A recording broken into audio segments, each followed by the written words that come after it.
Voilà, ce sont de bons vivants, ces enfants. Ils ont plein de bonnes idées pour leur cantine, mais c'est vrai que la cantine scolaire, la plupart du temps, ça ne fait pas très envie. Alors, est-ce qu'on y mange si mal? Et si oui, pourquoi? Il y a un gaspillage alimentaire considérable, un tiers de la nourriture part dans les poubelles. Comment mettre fin à ce scandale? Et puis on l'a vu, il y a des modèles plus vertueux avec du bio, du local, mais est-ce transposable à grande échelle? Ce sont quelques-unes des questions que nous laisse ce film. Il y avait quoi à la cantine de Valérie Simonet? Et pour approfondir à présent, j'accueille sur ce plateau Evelyne Debourg. Bonjour. Bonjour. La cantine, c'est votre métier puisque vous êtes vous-même cantinière Oui. à Ébreuil, dans l'Allier. Et vous avez reçu, je crois, l'an dernier, le prix Rabelais qui récompense une personnalité qui œuvre en faveur du patrimoine culinaire. Bonjour à vous, Virginie Lanlot. Bonjour. Vous êtes première adjointe UDI au maire de Meudon dans les Hauts-de-Seine. Vous êtes en charge de l'éducation et donc de la restauration scolaire. Nous sommes également avec Perico Légas. Bonjour. Bonjour. Rédacteur en chef de Marianne, et puis les téléspectateurs bien sûr vous connaissent bien puisque vous présentez l'émission Manger c'est voter sur Public Sénat. Et puis nous sommes également avec Florence Foucault. Bonjour. Bonjour. Vous êtes diététicienne et nutritionniste. Alors tout d'abord, je vais commencer par vous, Evelyne Debourg. Est-ce que ce qu'on vient de voir dans ce film correspond à ce que vous connaissez, à ce que vous voyez tous les jours sur le terrain? Ah non, pas du tout. J'ai trouvé que les enfants étaient tristes à table. Leur plateau était triste, fade, sans couleur, sans... J'ai l'impression que les saveurs manquaient aussi et beaucoup de gaspillage. Mais ils le disent. Oui, bien sûr. Et vous, Madame Lanlot, vous voyez ça aussi sur le terrain à Meudon? Alors, Des enfants tristes? non, je vois pas des enfants tristes à Meudon. Je pense qu'effectivement, le reportage m'a interpellée, ce reportage sur les cantines de Marseille. Et force est de constater que je pense que toutes les cantines ne sont pas, heureusement, n'ont pas ce même ressenti. Et à Meudon, non, je vois pas des enfants tristes, très sincèrement. Perico Légas, faut le dire, hein, la cantine en règle générale, on n'y mange pas bien du tout. Alors, on y a mangé très mal partout durant très longtemps. Je fais partie de cette génération qui a connu la cantine comme étant un cauchemar. Et puis, aujourd'hui, on peut dire que l'évolution est considérable. Alors, il reste évidemment des territoires où cette avancée n'a pas été faite, où les municipalités n'ont pas pris conscience. Il y a des territoires où les enjeux sont un peu compliqués pour mettre en place une amélioration de la nourriture à la cantine.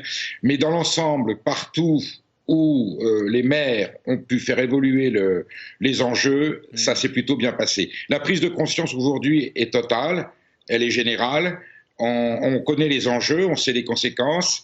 Le débat porte sur la chose, le problème le plus simple. On est au fond là avec ce documentaire. Une chose est de donner à manger aux enfants quelque chose de sain et de propre. Autre chose pour aller au stade suivant est de leur apprendre à manger. Et aujourd'hui, l'enjeu des cantines scolaires, bien entendu, c'est de donner une nourriture saine, propre, respectueuse de l'environnement, juste à nos enfants en fonction des moyens et des capacités locales, mais aussi d'accompagner cette démarche alimentaire à la cantine d'une démarche pédagogique dans le cadre des programmes scolaires et d'apprendre à manger, puisque nous sommes aujourd'hui dans une réalité sociale tragique. Les adolescents ne savent plus manger, les adultes ne savent pour la plupart plus manger. Mais voilà, est-ce qu'on pourrait apprendre aux enfants à travers un programme qui s'appelle les classes du goût, ce qu'est un verre de lait, ce qu'est une pomme, ce qu'est un morceau de pain, ce qu'est une soupe, ce qu'est un légume, ce qu'est un animal. Et ça serait l'action complémentaire à l'amélioration de nos cantines où, je dois dire, puisque je passe ma vie sur le terrain, j'ai vu en France des choses admirables. Il reste encore des points noirs aberrantes, notamment dans les grandes agglomérations, mais j'ai vu des municipalités et des cantines scolaires, d'ailleurs qu'elles soient municipales, départementales pour les collèges ou régionales pour les lycées, où c'est totalement exemplaire et très encourageant. Donc je crois que nous sommes sur la bonne voie. On en parle d'ailleurs dans ce film, hein, de quelques endroits où ça se passe très très bien. Florence Foucault, on le rappelle, hein, 6 millions d'enfants déjeunent tous les jours à la cantine. C'est effectivement un enjeu de santé publique et un enjeu d'éducation. Oui, effectivement, un enjeu de santé publique parce que les enfants ont des besoins nutritionnels spécifiques, hein, que ce soit des apports en protéines, en calcium, donc c'est très très important. Et puis d'éducation, c'est vrai qu'aujourd'hui l'objectif c'est de faire en sorte qu'il y ait un maximum d'éducation nutritionnelle. Je suis complètement d'accord sur le fait qu'il faille expliquer aux enfants comment on fabrique un fromage, quand on passe du lait au fromage, qu'est-ce qui se passe, quelles sont les différentes étapes, et puis ma foi aussi faire goûter. L'éducation au goût et l'éducation nutritionnelle, c'est tout un ensemble et ça doit idéalement, ça devrait passer par l'école, en tout cas un peu plus par l'école. Le titre du film, c'est une question de parents, parce qu'on parle des enfants, mais les parents ont un rôle aussi très important. Il y avait quoi à la cantine? À votre connaissance, Virginie Lanlot, il y a beaucoup de parents qui s'intéressent vraiment à ce que mangent leurs enfants à la cantine? Non, on a très peu de parents qui s'y intéressent. Ce qu'ils veulent, c'est qu'on prenne en charge leurs enfants sur le temps du midi et qu'on leur apporte l'essentiel. De la garderie? De la garderie, je n'irai pas jusque-là, mais en tous les cas, qu'ils soient rassurés et qu'ils sentent leurs enfants en sécurité. Mais on a quand même, ceci dit, de plus en plus de parents qui s'y intéressent, qui veulent venir déjeuner à la cantine. Ce qu'on fait, nous, à Meudon, on les incite à venir déjeuner à la cantine. En tous les cas, pour tous les parents qui sont élus dans les écoles, dans les conseils d'école, je les incite à venir déjeuner à la cantine. Pour voir comment ça se passe, exactement, pour comprendre. Parce que j'entends les critiques, on n'est pas parfait, on essaie d'être vertueux, mais avant de critiquer, ce qui est bien, c'est de venir goûter, voir ce que l'on propose pour justement enrichir les informations et faire en sorte qu'on puisse s'améliorer sur ce champ-là. Evelyne Debourg, vous êtes beaucoup en contact, vous, avec les parents? Disons que moi, je le fais par l'intermédiaire de Facebook. En fait, moi, je fais de la transparence. Ouais. Voilà, je fais de la transparence, c'est-à-dire que du matin, je commence déjà à montrer toutes les matières premières, donc les légumes, la viande fraîche. Vous faites des photos, vous les je fais mettez des sur les réseaux photos sociaux. et je mets sur Facebook. Donc les parents, ils voient l'évolution du repas pendant toute la matinée. Et pendant que vous le préparez. Voilà, c'est ça. Voilà. Toutes les étapes sont faites. Si je fais un gâteau, ils vont voir toutes les étapes du gâteau. Voilà, tout ce que je vais faire, je leur montre tout. Parce qu'il y a une question de confiance et l'important, justement, vous prononcez ce mot de transparence, c'est de mettre fin à l'opacité pour que les parents aient confiance. Déjà, si vous êtes transparent, les gens déjà s'intéressent. Et les gens s'intéressent parce que bon, les gens s'inscrivent. Puis de toute façon, moi, c'est public, donc n'importe qui peut aller voir. Et oui, il y a un bon retour des parents parce qu'ils voient vraiment ce que l'enfant mange. Perico Légas, vous vouliez ajouter quelque chose? Oui, je connais des tas d'endroits où la cantine, l'amélioration de la cantine, qu'elle soit uniquement dans le produit local de circuit court, voire passer à l'agriculture biologique, a incité les parents, les familles à poursuivre l'action. C'est une action politique. Le nombre de chefs d'établissement, de chefs de cuisine, de restauration scolaire qui ont dit aux parents, ce qui serait formidable, c'est que nous, on fait la première étape. À l'heure du déjeuner, ils ont accès à cette nourriture, à cette qualité nutritionnelle.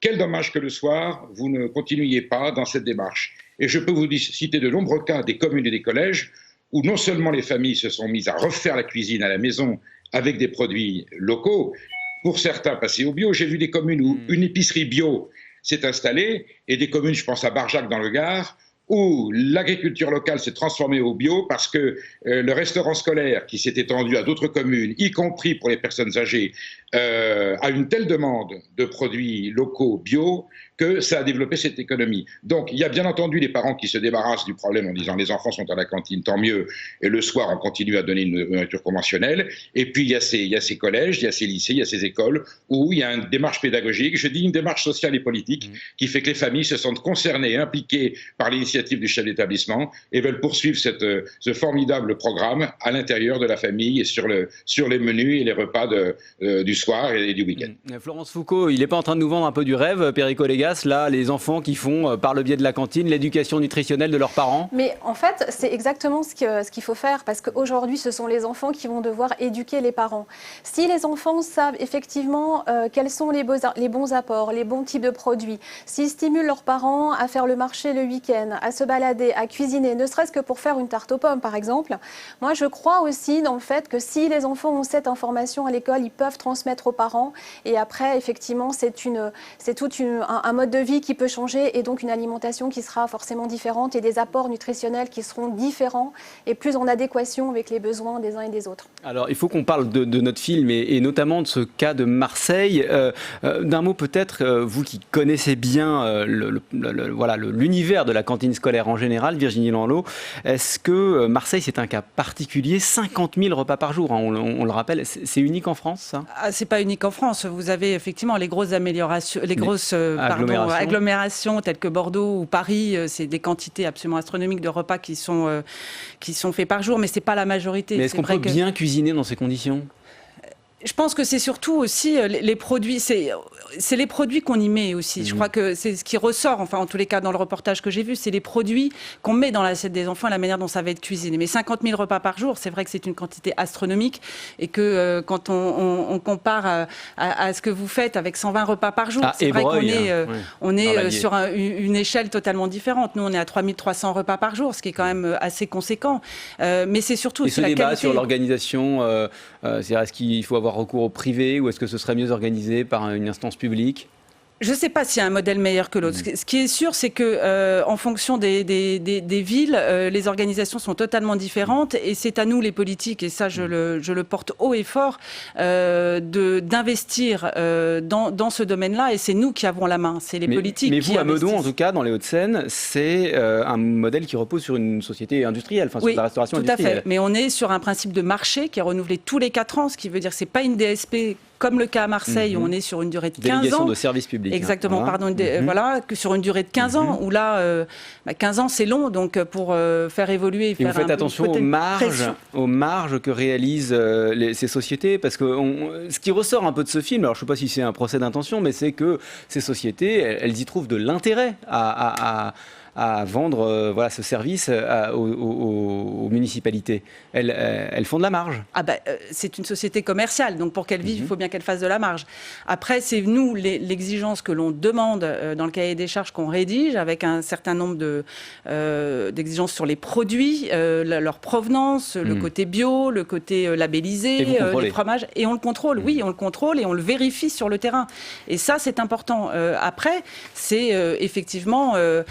l'argent qu'on veut y mettre dans l'assiette de l'enfant. Et en ce qui nous concerne, c'est ce qu'on essaye de faire et qu'on est vigilant chaque jour à ce qui est mis dans l'assiette de l'enfant.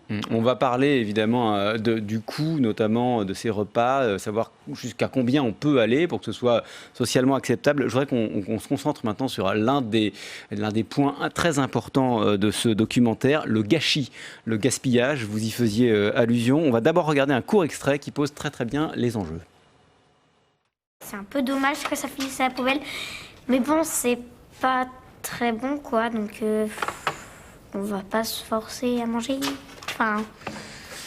On a faim, on a faim, on a faim, on a faim, on a faim. Ce que les enfants jettent, cela représente 30% du repas de la cantine. Toutes les études le disent.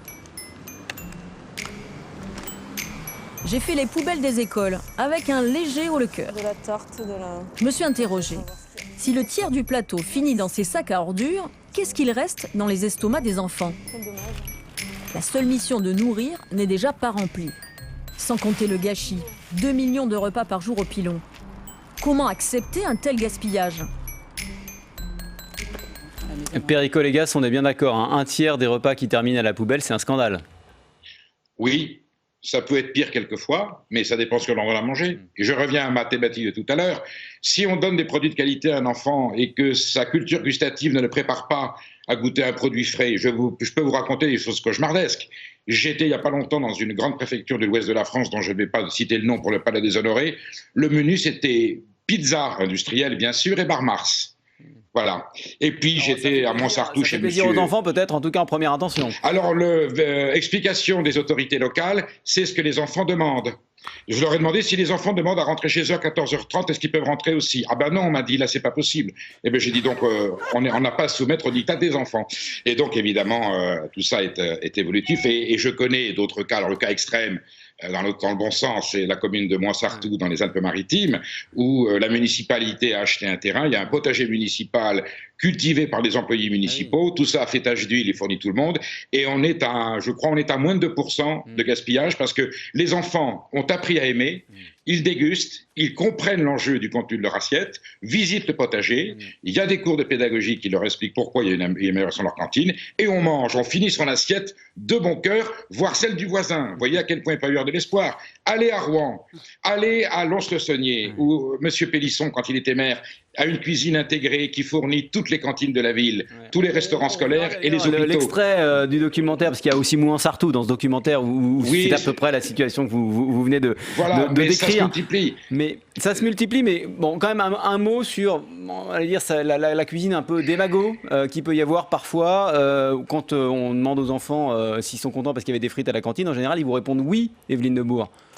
Moi, ils ne sont pas accros aux frites, plutôt aux chips vite-lot, des choses comme ça. Ouais. Qu'on n'a pas besoin de saler, qui ne prennent pas de graisse, qu'on n'épluche pas, qui sont économiques. Voilà, ça, ils adorent. Mais pour le gaspillage, nous, on travaille vraiment... on essaye de travailler en bonne intelligence. Donc, on éduque les enfants au gaspillage.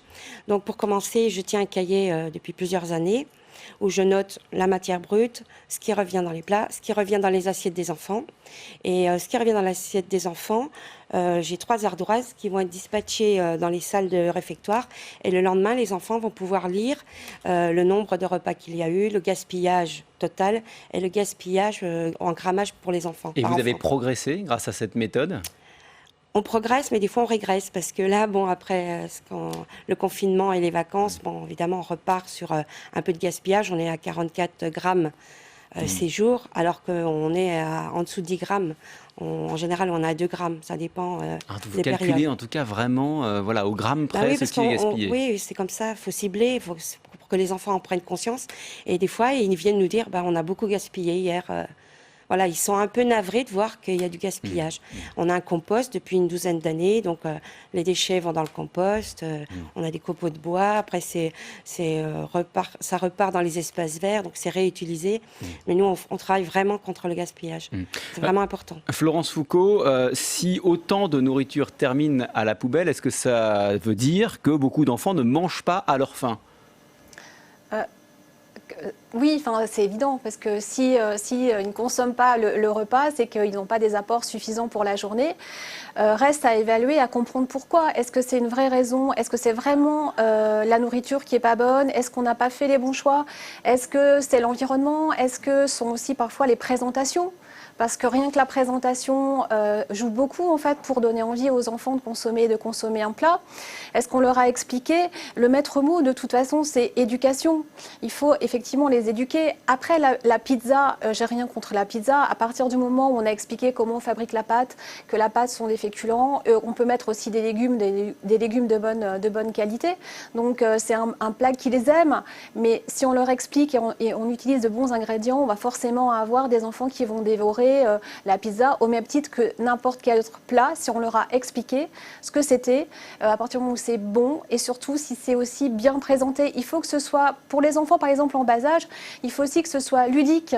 Donc il faut aussi avoir de l'imagination pour leur donner envie de manger. Donc c'est vrai que cette problématique du repas et de la cantine, elle est tellement... Ça passe par quoi? C'est par du jeu, j'imagine, mais peut-être aussi tout simplement par les faire cuisiner plus souvent? Il peut y avoir effectivement des ateliers cuisine et puis par exemple, c'est quand même plus sympa de manger des petites brochettes plutôt que des pommes de terre toutes rondes dans une assiette blanche. Vous voyez, c'est tout un contexte qui fait qu'il faut donner aux enfants envie de manger, il faut que ce soit beau, il faut qu'il y ait de la couleur. Je crois qu'il y avait une intervenante tout à l'heure qui parlait de la couleur.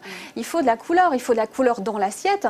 Et puis si, ma foi, vous servez du colin avec du riz dans une assiette blanche sur une table blanche, ça ne donne pas forcément très très envie. Il faut trouver des solutions. Vous faites des sucettes en légumes, c'est ça? Des sucettes de tout. Les fruits, les légumes. Ouais. Je fais des bonbons aussi, de légumes. Ouais. Alors, il faut intéresser les enfants, il faut leur montrer que quand il y a de la couleur, et puis c'est pratique à manger. Dans le reportage, je voyais le melon, par exemple. Le melon, on a la peau. Ouais. Nous, on n'a pas la peau, et on a la sucette. Les enfants ne se salissent pas les doigts, ils mangent jusqu'au bout. Pareil pour les fruits, pour plein de choses. Même le fromage en sucette. J'achète du fromage entier qu'on découpe, donc du bon fromage AOP des régions de France, donc on leur fait goûter et on coupe en morceaux. Il suffit de mettre un petit bâton et puis l'enfant il va manger. Tout ça c'est sur votre compte Facebook? Oui, compte Facebook. Bon, très bien, on ira regarder. Virginie Lanlot, il y a aussi un enjeu de formation du personnel, on le voit bien, puisque tout ça, ça s'apprend. D'accompagnement, c'est-à-dire qu'effectivement, on a de plus en plus d'enfants qui déjeunent à la cantine, notamment dans les grandes agglomérations. On est à près de 85% en moyenne de fréquentation d'éducation sur le temps du midi, avec un temps qui est contraint, qui est de 1h30 à 2h sur ce temps-là. Donc il faut trouver le temps de les accompagner et de les inciter à goûter, effectivement trouver quelques petites astuces. Et c'est vrai que quand j'entends dire tout ce qui est autour de la couleur, mettre avec la carotte râpée, mais vous prenez le temps de les former, vos personnels? Oui, on prend le temps. On a combien de temps par an? Ils ont des sessions? Ils sont presque formés au quotidien. Nous, on a une équipe, une diététicienne avec son collaborateur qui viennent sur le terrain tous les jours, qui vont voir nos référents du temps du midi, les animateurs. On leur dit quelque chose, pardon, sur la quantité, parce que la quantité, c'est un vrai souci, quand même de ces assiettes qu'on remplit à ras-bord, et là après, il ne faut pas non plus s'étonner que... On est bien d'accord. Alors après, on est contraint aussi par des normes qu'on doit soi-disant tenir pour justement le GMRCN, les quantités, les grammages qu'on nous impose. Donc nous, on essaye un petit peu de pallier par les histoires de petites faim, grandes faim. Donc on attend que l'enfant arrive et on lui dit tu as une petite faim aujourd'hui, une grande faim, mais si tu dis que tu as une petite faim, tu finis ton assiette. Mais je voulais quand même me permettre de revenir sur ce qui a été dit. C'est important de dire que le repas du midi, c'est 144 repas par an sur 1460 pour un enfant, 144 jours scolaires. Et que l'éducation au goût, elle se fait aussi, et j'étais assez d'accord avec ce qui a été dit, avec la famille. C'est-à-dire qu'on ne peut pas tout faire non plus.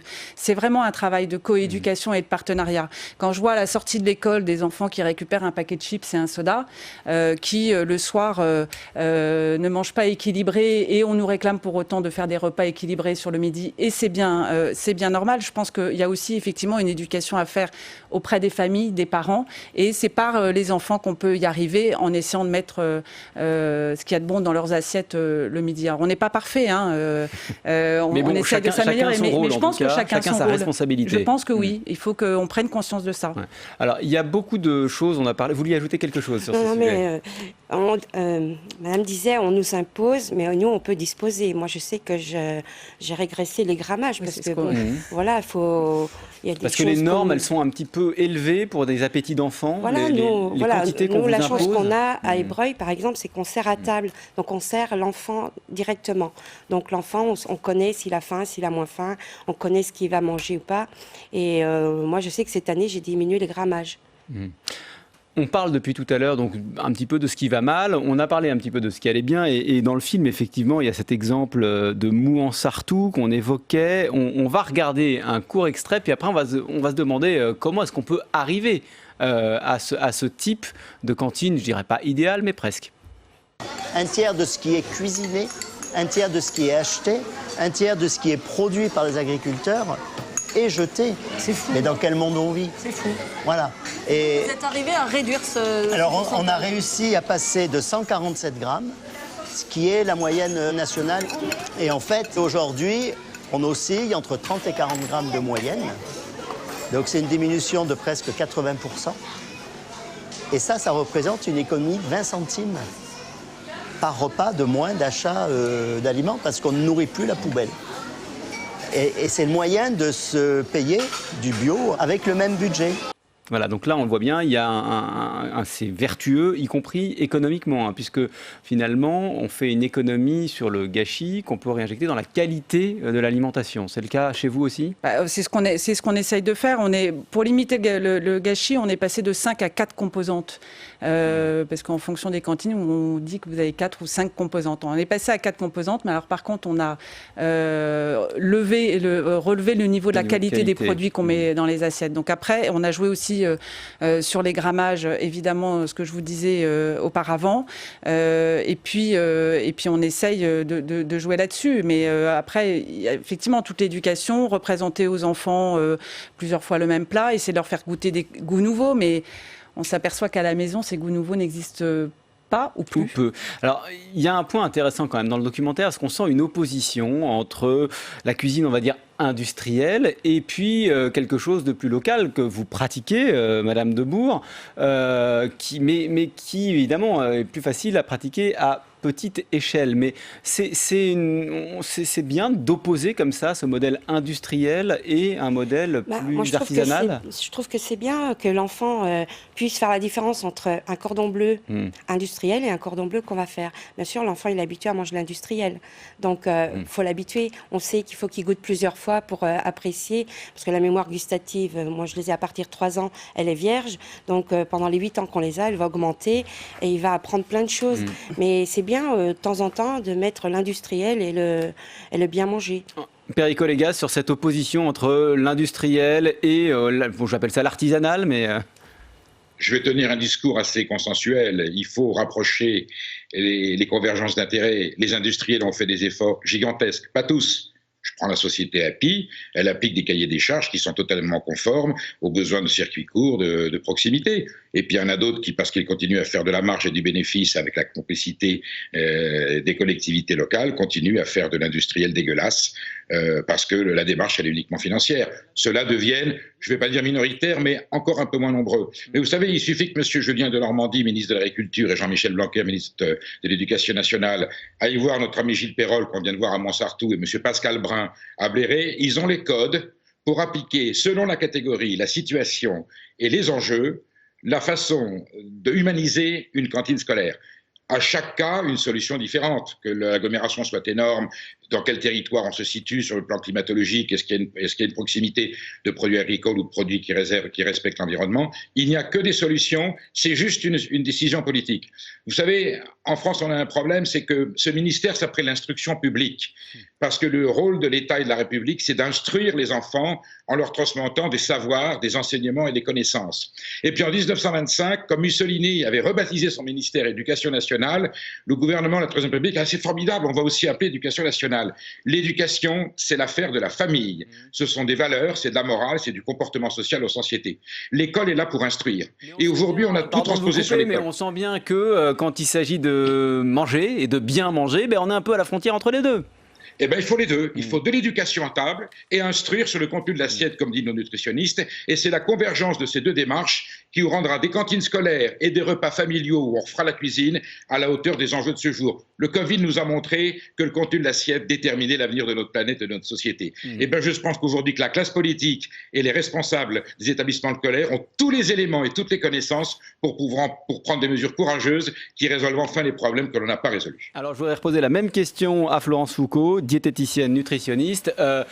Quand il s'agit de cuisine industrielle, ça ne veut pas forcément dire que sur un plan diététique, c'est forcément mauvais.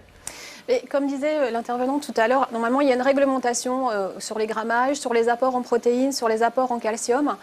Bon, disons que les apports sont là, effectivement. Maintenant, il peut aussi y avoir un problème de qualité gustative, parce que justement, on est sur des préparations en grande quantité, que l'objectif, c'est aussi d'avoir du rendement. Donc, ça peut être compliqué. C'est sûr que comparer des tomates qu'on va consommer en plein hiver, déjà, pas du tout des produits de saison, et puis la tomate qu'on aura cultivée dans le jardin de son école ou dans les champs, on aura de toute façon pas les mêmes valeurs nutritionnelles. Vous voyez, les teneurs nutritionnelles des aliments varient déjà d'une part en fonction de la saisonnalité, et ça encore, il faut expliquer aux enfants, mais aussi à certains adultes, qu'il y a des produits de saison, que le produit de saison est meilleur en termes de teneur de vitamines et minéraux, que le produit de saison est moins cher, que le produit de saison, on est aussi dans une démarche éco-responsable.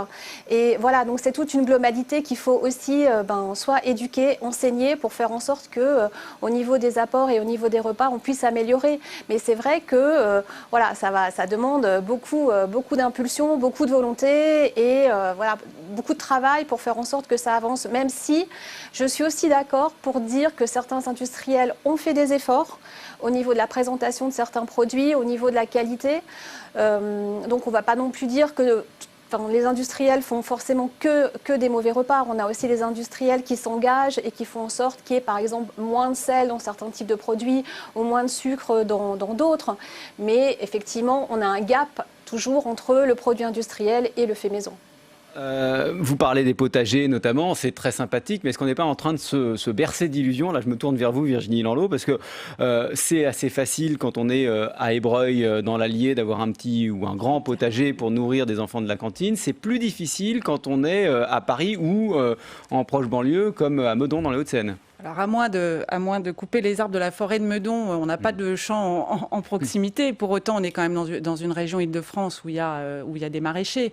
Et donc nous, c'est les engagements qu'on a pris avec notre prestataire. C'est-à-dire qu'on lui a demandé, là où il est situé à Melun, d'utiliser et de se fournir avec tous les maraîchers du coin, de faire en sorte qu'on ait de la carotte fraîche, de la pomme de terre fraîche, etc. Donc je pense qu'il y a quand même des solutions à trouver. Alors c'est vrai qu'en plein centre de Paris, ça va être compliqué de mettre des champs pour nourrir tous les enfants parisiens, mais on est quand même autour de la région parisienne. Par exemple, parce que alors, vraiment dans le film, moi, il y a quelque chose j'ai découvert l'œuf réchauffé, les omelettes surgelées conservées 18 mois, l'œuf poché sous vide conservé 35 jours.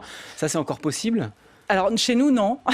Ça, c'est une certitude. On est sur de l'œuf bio à 100%. L'œuf, il est pondu en Île-de-France. Il est pondu, en tous les cas, c'est du 100% bio. C'est de l'omelette fraîche. C'est pas de l'omelette qui est conservée 18 mois. Donc, c'est vraiment après des choix des politiques. Quand on établit les marchés, les cahiers des charges, ça doit être inscrit dans le cahier des charges pour avoir des produits de qualité. C'est donc de la responsabilité, effectivement, des politiques. Et ça, par rapport au reportage, je ne peux qu'abonder dans ce sens. C'est de la responsabilité des politiques. Perico Légas. Oui, je félicite la municipalité de Meudon. J'ai des amis qui ont des enfants dans cette école et qui sont absolument ravis de ce qui s'y passe. Florence Berthoud, dans le 5e à Paris, elle a réalisé des prouesses. D'ailleurs, c'était très étonnant que le reste de la mairie de Paris n'ait pas suivi cet exemple. Elle était arrivée à carrément 100% de produits de proximité. Il y a aussi un souci. Ce sont les préfets qui cassent les marchés sous prétexte que l'appel d'offres n'a pas été respecté au moins 10 ans. Et j'ai vu dans certains départements... alourdie. Oui, c'est-à-dire que j'ai vu dans certains départements, le préfet a cassé le marché sur un circuit de proximité parce qu'il considérait que l'appel d'offres n'ayant pas été respecté au moins 10 ans, eh bien, il a donné le marché des cantines qui se nourrissaient en produits locaux, de maraîchers locaux, de produits de viande locale, eh bien, il a redonné marché à des importateurs et des grossistes, et les gosses remangent des légumes et des fruits qui viennent du sud de l'Espagne donc là, on ou marche du Maroc. sur la tête. Ah oui, et c'est un préfet. Donc il faut aussi à un moment donné que le gouvernement donne des directives claires. Les municipalités, les collectivités territoriales ont une marge de manœuvre et il faut être très vigilant sur l'approvisionnement. Mais si on n'a pas le soutien de l'État pour promouvoir et faciliter le travail de ceux qui se donnent du mal pour donner des bons aliments, la tâche sera encore plus compliquée. Mais quand on veut passer, on passe. C'est une fois de plus une histoire de courage politique et de détermination. Politique, ouais. Quand même, il y a une question d'échelle, parce qu'on voyait Mouansartou, j'imagine que c'est la même chose à Ébreuil dans l'Allier. Combien d'habitants à Ébreuil d'ailleurs ? 1200 habitants, et on a 10% des enfants qui mangent à la cantine. 10%, donc vous avez à peu près 120 enfants. Ouais, voilà, c'est ça. On a une petite centaine, pardon. Voilà. Mais bon, on achète local, on a la ferme à 10 km pour le porc, on a les animaux à Ébreuil, on a le bœuf, on a le veau, on a la volaille autour à 10 km aussi, une dizaine de kilomètres. Enfin, tous les produits sont locaux pratiquement. Il n'y a que sur les légumes qu'on a du mal quand même à trouver des maraîchers parce qu'on trouve du bio, mais bon, on ne les a pas longtemps. Voilà, c'est des petits maraîchers... on ne peut pas compter sur eux comme on compte sur un grossiste. Mais ça vous arrive de parler avec des collègues de municipalités plus importantes qui ont à gérer de plus grosses quantités et qui parviennent peu ou prou à avoir le même modèle que vous ? C'est difficile parce que bon, déjà dans la fonction publique, c'est difficile de trouver des gens passionnés qui ont envie de se donner du mal et c'est vrai que ça complique les choses. Donc il faut vraiment être passionné et puis aimer son métier pour pouvoir arriver à faire ce qu'on fait. Vous voulez dire qu'il faut former les cantinières, qu'il faut les motiver peut-être, même y compris peut-être financièrement ? Donc moi j'ai un projet, c'est de monter une école nationale pour cantiniers et cantinières sur Ébreuil. Donc diplômante parce que bon, ça manque de pratique parce qu'on a le CNPT qui fait des formations pour tout ce qui est territorial sous forme de sessions écrites, mais en pratique on n'a pas ce genre de choses. Donc vous êtes prête à donner des cours de cuisine à des personnes moi et à des professionnels aussi. Mais qu'est-ce qu'on y apprend dans ce type d'école ? Le but, c'est de prendre tous les cantiniers et cantinières qui sont isolés dans leur village, les prendre un peu sous nos ailes et les remettre en exemple. Je veux dire, si on a une cantine d'exemple, ils peuvent apprendre sur place, puis les envoyer en stage, pourquoi pas à Mouansartou ou chez Sébastien Brun, comme je disais tout à l'heure, autour de Tours, à la Chambresine, voilà, vers des gens qui sont qualifiés, qui ont de quoi montrer l'exemple. Moi, j'aime beaucoup ce mot de cantinier, cantinière que vous utilisez, parce que je le le respecte, moi. Oui, il est très que respecté, mais j'avais l'impression qu'il était un peu en voie de disparition. Bah oui, il était méprisé, alors que cantinier, cantinière, c'était sous Napoléon, hein, les femmes et les hommes tiraient la charrette pour nourrir les blessés, c'était le réconfort, parce que c'est ça la cantine en fait, c'est donner du réconfort aux enfants pour qu'ils tiennent le coup jusqu'aux 4 heures, et voilà, c'est un peu ça, donc faut pas dénigrer ce métier qui est un très beau métier. On arrive à la fin de cette émission. Virginie Lanlot, vous enverriez votre personnel de cantine dans l'école de Madame Debourg? Je pense que... C'est un projet, hein. Je pense que vous vite. parliez de passion. Moi, j'ai la chance d'avoir une équipe qui est en charge de la restauration et notamment une diététicienne exceptionnelle et qui est passionnée par ce qu'elle fait, et tellement passionnée qu'elle elle en dort pas la nuit quasiment, parce qu'elle a toujours peur que ce qu'on va livrer dans les écoles, il y ait un bug quelque part, et je pense qu'elle serait ravie d'échanger avec vous en tous les cas sur ces sujets-là, parce que c'est vrai que pour faire que ça fonctionne, il faut qu'on ait des gens passionnés et investis, et la passion se transmet, voilà. en plus. Exactement, la passion se transmet auprès des équipes qui œuvrent sur le terrain. Même question, Florence Foucault, vous iriez vous enseigner dans une école comme celle-ci? Ça manque, hein. Oui, complètement, parce que c'est vrai que voilà, c'est bien d'avoir aussi les notions, les retours, voilà, travailler différemment, mettre en commun justement des idées pour faire en sorte que ça avance, et je pense qu'effectivement c'est très très intéressant et très très valorisant aussi. Je termine avec vous, Perico Légas. Le film se finit sur les rêves des enfants, la cantine des rêves. Votre cantine de rêve, c'est quoi? Écoutez, j'en connais plusieurs. J'ai la chance, j'ai pas de mérite, je passe ma vie à parcourir ces endroits. Je ne sais qu'une seule chose, et aujourd'hui c'est vérifié scientifiquement. Les cantines scolaires où les enfants mangent bien, eh bien les résultats scolaires s'améliorent dans l'établissement et ça se passe bien. Et les hôpitaux où il y a une restauration locale avec des produits sains, les taux de guérison augmentent. Donc donnez bien à manger à nos enfants et vous les instruirez bien. Il y aura c'est normal. La société se fait autour de la table. La convivialité, le partage, l'habitude de vivre ensemble. Eh bien, si on a une bonne cantine scolaire, on a un bon enseignement scolaire et on a de grands résultats. Ça, c'est une vérité absolument incontestable. Merci beaucoup. Merci à tous les quatre de nous avoir éclairés après ce film. Quelques conseils de lecture. Votre livre que vous avez écrit avec Serge Papin, Perico Légas, Du panier à l'assiette aux éditions Solar. Le livre noir des cantines scolaires, là aussi, il y a un constat qu'on a à faire, signé Sandra Fanrenet aux éditions Le Duc. Votre livre, Evelyne Debourg, Contes et recettes d'autrefois, les aventures secrètes de Petroni, c'est un livre de recettes. Hein. Ah oui, et puis un autre qui est fait pour les enfants et les parents. C'est les recettes magiques de Petroni. Voilà. Et il y en a 3 autres qui sont en route. Merci infiniment. Écoutez, l'année prochaine. Vous viendrez sans doute nous en reparler. Merci en tout cas. Merci beaucoup à tous les quatre et à très bientôt sur Public Sénat.